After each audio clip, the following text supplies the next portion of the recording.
Muy buenas noches, hermanos y hermanas. Quisiera compartir una reflexión bíblica basada en Jueces, capítulo 2, 16 al 23. Y Jehová levantó jueces que los librasen de mano de los que les despojaban, pero tampoco oyeron a sus jueces, sino que fueron tras dioses ajenos a los cuales adoraron. Se apartaron pronto del camino en que anduvieron sus padres, obedeciendo a los mandamientos de Jehová. Ellos no hicieron así. Y cuando Jehová les levantaba jueces, Jehová estaba con el juez y lo libraba de mano de los enemigos todo el tiempo de aquel juez, porque Jehová era movido a misericordia por sus gemidos a causa de los que los oprimían y afligían. Mas acontecía que al morir el juez, ellos volvían atrás y se corrompían más que sus padres, siguiendo a dioses ajenos para servirles e inclinándose delante de ellos, y no se apartaban de sus obras ni de su obstinado camino. Y la ira de Jehová se encendió contra Israel y dijo: por cuanto este pueblo traspasa mi pacto que ordené a sus padres y no obedece a mi voz, tampoco yo volveré más a arrojar de delante de ellos a ninguna de las naciones que dejó Josué cuando murió, para probar con ellas a Israel si procuraban o no seguir el camino de Jehová, andando en él como lo siguieron sus padres. Por esto dejó Jehová a aquellas naciones sin arrojarlas de una vez y no las entregó en mano de Josué. Hasta ahí la lectura entonces de Jueces 2 del 16 al 23. Por cierto, acá se reitera la historia de Israel, un ciclo que se repite de vez en cuando. Quisiera compartir un párrafo del artículo Sé feliz de Marcos Zapata, el presidente de la Alianza Evangélica de España, quien dice: somos una sociedad paliativa, anestésica. Nos olvidamos de que el dolor evidencia injusticias sociales y económicas de las que se resiente tanto el alma como el cuerpo. Los analgésicos, por cierto, prescritos masivamente, ocultan las situaciones sociales causantes de dolores. Se aborda el tratamiento del dolor desde el punto de vista médico y farmacéutico, lo que hace que el dolor pierda su fuerza de mensaje, de crítica, de motor, de cambio. Y las redes sociales, el ocio sin fin, los juegos online o la televisión a la carta también actúan como anestésicos sociales, y justo aquí se encuentra un espacio de acción para la Iglesia, ya que el permanente sopor social impide el conocimiento y la reflexión y reprime la verdad. La necesidad de prestar voz al sufrimiento es condición de la verdad y por ende de la Iglesia. Hasta ahí la cita de Marcos Zapata. Bien, en Jueces 2 encontramos entonces el relato crucial de la historia de Israel, y voy a resumir en 4 aspectos. En primer lugar, vemos la advertencia de Dios. En los versículos 1 al 6, o del 1 al 5, perdón, encontramos la advertencia, ¿no? Nos habla ahí de Israel, está en una asamblea en este lugar denominado Boquim. Y la palabra Boquim significa lamento, lloro. Y es una advertencia de cómo las debilidades humanas y las malas decisiones pueden llevar al dolor, al sufrimiento, al pecado. Y ahí se aparece el ángel del Señor. Se aparece al pueblo de Israel. Este ángel del Señor representa inevitablemente la intervención de Dios para hacer una advertencia de que el pueblo está en desobediencia. Entonces este pueblo de Israel es amonestado por su mala conducta. Israel llora profundamente al ser confrontado por su pecado, y a lo largo de la vida del pueblo de Israel vamos a ver que se encuentra frente a esta amonestación de parte del Señor. Y lo ideal sería, como dice la palabra de Dios, que este compungir, este llanto debería conducirnos a un verdadero arrepentimiento delante de Dios. En segundo lugar, lo que podemos ver acá en este pasaje también es la contribución de Josué. Eso lo vemos del 6 al 10. Ya el término Josué significa el Señor es mi salvación, Dios es mi salvación. Y aquí se hace una referencia a la muerte de Josué. Es decir, la muerte de Josué marca un hito importante en la historia de Israel, un antes y un después. Lo que vemos acá es que el pueblo se había marchado, cada uno, a poseer su heredad, el versículo 6. Josué, el gran líder de la conquista de Canaán, había dejado un profundo vacío en el liderazgo de Israel.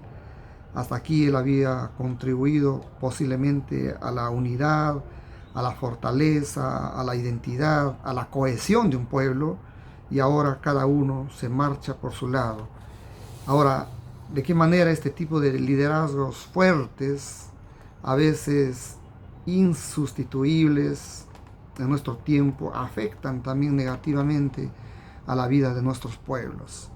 En el Perú siempre estamos con esta esperanza del levantamiento de cierto Mesías, de cierto Salvador que puede dar la vuelta a toda esta situación que nos preocupa, de miseria, de dolor, de injusticia y de tanta inseguridad social, inseguridad ciudadana y de crisis social en la cual estamos inmersos. En tercer lugar, la rebelión del pueblo contra Dios. Versículos 11 al 15. Israel se rebeló directamente contra Dios. No se rebeló contra un precepto, una enseñanza, contra Dios mismo. ¿Por qué? Está adorando al Baal, a los Baales. Baal significa señor, dueño. Era la principal deidad de los cananeos. Entonces el pueblo de Israel, al entrar en esta en nuestro nuevo territorio, se deja absorber por todas estas prácticas y creencias ajenas que están ligadas a este ídolo Baal.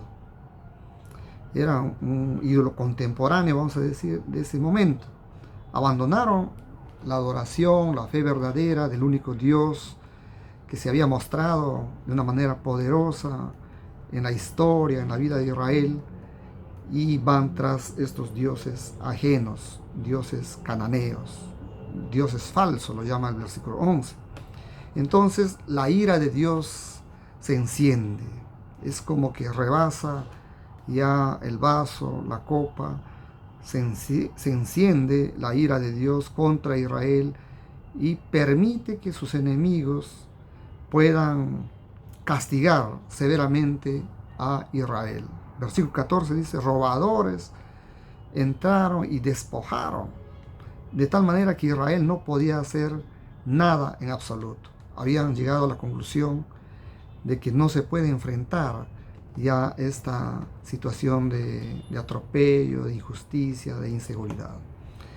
En cuarto lugar, vemos la liberación del pueblo, y aquí entra a tallar ya el papel de los jueces, ¿no? Del versículo 16 al 23 nos narra, cuando Israel pecó, Dios no los dejó sin una alternativa, sin ninguna ayuda. Dice que Dios levantó jueces que los librasen de mano de los que los despojaban.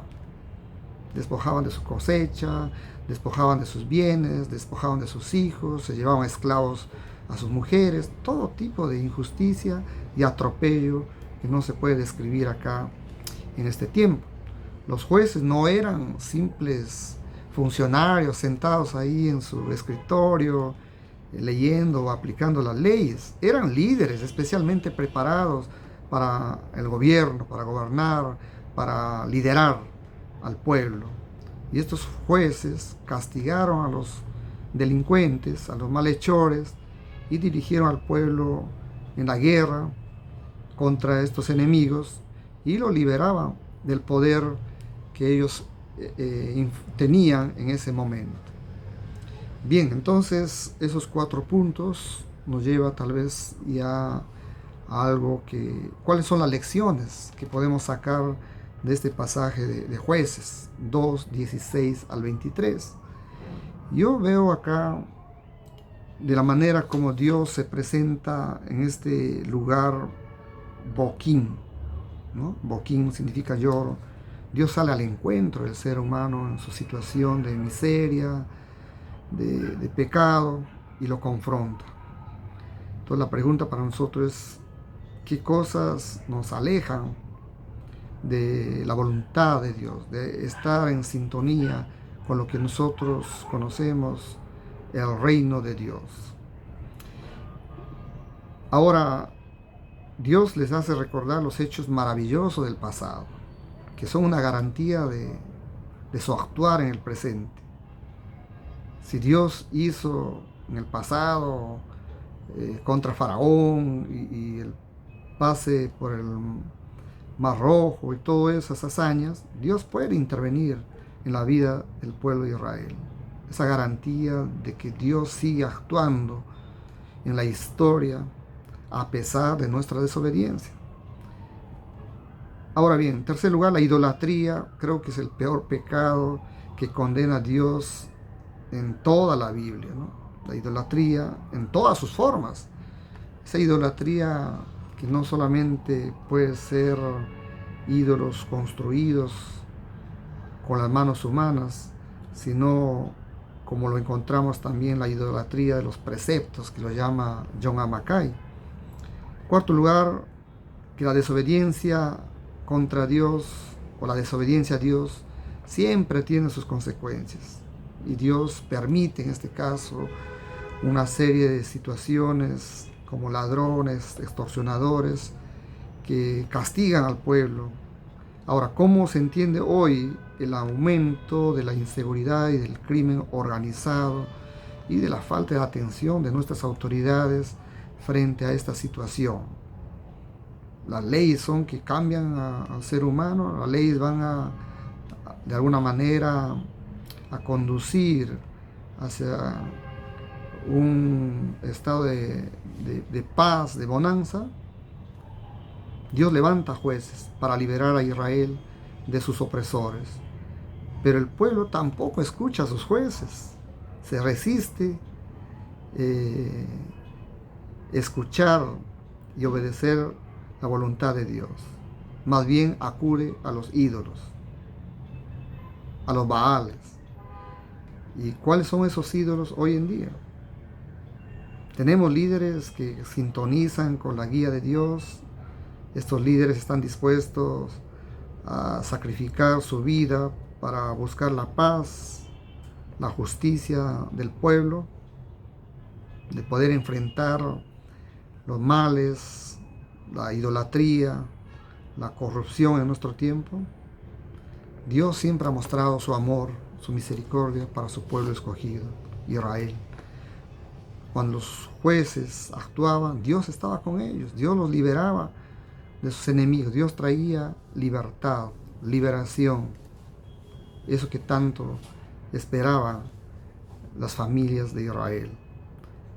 Y la historia de Israel es una lección que nos lleva directamente a Jesús, naturalmente, ¿no? Jesús o Josué, que es el antecedente en el Antiguo Testamento. Dios es mi Salvador. ¿Y de qué puede salvarnos el Señor hoy frente a esta situación en la que estamos viviendo en el país? El reporte que se ha recibido hoy día deja mal parado al país, justamente este gobierno que está manchado con sangre.